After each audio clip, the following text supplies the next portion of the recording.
Doug Kide here with Zach Cox in Detroit before the Patriots take on the Lions on Sunday Night Football. And big story of the day, big story of the week is the Patriots' acquisition of Josh Gordon, of course. Some news came out this morning that people are not so sure that Gordon is going to play. I think that I expected Gordon to play, somewhere between 5 to 15 snaps in this game, maybe get 1 or 2 targets, but it will be interesting after all the hype that he received all week if Gordon doesn't wind up suiting up. Yeah, according to reports this morning, he sounds like he will be a legitimate game-time decision. I believe it was Ian Rappaport from NFL Media this morning that reported they actually need to get him out on the field and run him through some drills to see how that hamstring is holding up. He was limited in practice all week, so I guess this shouldn't be a major surprise, but I was in the same boat as you. I was definitely expecting us to see at least a little bit of Josh Gordon in this game. Now, maybe we still will, but it definitely sounds like his injury maybe is a little bit more severe than initially expected. It's kind of amazing that with all the Josh Gordon news, we kind of lost track of the fact that the Patriots are playing Matt Patricia in this game. And Bill Belichick certainly didn't want to talk about it much on Wednesday. It wasn't brought up much on Friday just because of the Gordon situation. But I don't know, it's kind of tough to say who's got the advantage in this game because these two teams do know each other so well. The Patriots obviously know Patricia so well. Patricia knows the offense and defense of this team so well. So what do you think? If there's an advantage to be had, who has it?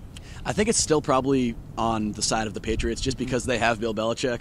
And as we've seen over the years, Bill Belichick's former assistants typically have a very difficult time beating the Patriots. I think Bill Belichick knows Matt Patricia's system, maybe even a little bit more than Matt Patricia knows Bill Belichick's, and just the fact that he's been doing this for so long and he's used to this situation. This is a new experience for Matt Patricia, and I feel like even coming into this week, there's a chance that he might have even overthought himself a little bit. There's a lot of different kind of variables to take into effect when you're playing a team that he had been with for really the past decade. So I'm very interested to see, and it is pretty interesting that we thought this was going to be the prevailing storyline entering this week, and then Josh Gordon happened. It's really been kind of pushed to the back burner. Yeah, and I would agree with you, not just because they got Bill Belichick, but I mean, when you've got Tom Brady and Bill Belichick on your side, Brady's been in the system since 2000. He was practicing against Matt Patricia every single day for years. So I do still think the advantage is on the Patriots, but the fact that Patricia knows the Patriots defensive personnel so well, certainly an interesting wrinkle in there. One final thing to talk about before this game, Patriots defense obviously struggled in week 2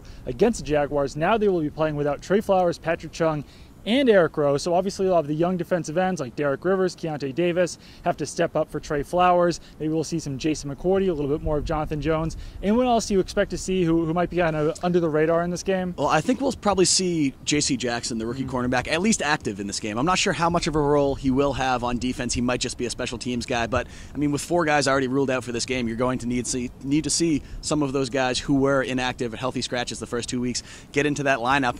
And another guy, Cyrus Jones, just came back to the team this week, much quicker than even he expected to be back. I believe he was only off the team for about 18 days before the Patriots re-signed him off the Ravens practice squad. We're pretty sure he's going to be their #1 primary punt returner today, and he might even see some time on defense as a slot cornerback because Patrick Chung does play a lot in the slot, so they're going to have to kind of move some bodies around to fill that void. Jonathan Jones, I believe, will continue to have his continue to be their #1 slot corner in there, but he didn't have a great game against Jacksonville. If he continues to struggle, maybe you see Cyrus get some shots in there. Yeah, and Cyrus even could potentially play a role similar to that of Patrick Chung since he plays in the slot, received some snaps at safety this week. So he'll do it for us here in Detroit on the top of a parking garage, Ford Field, somewhere back there.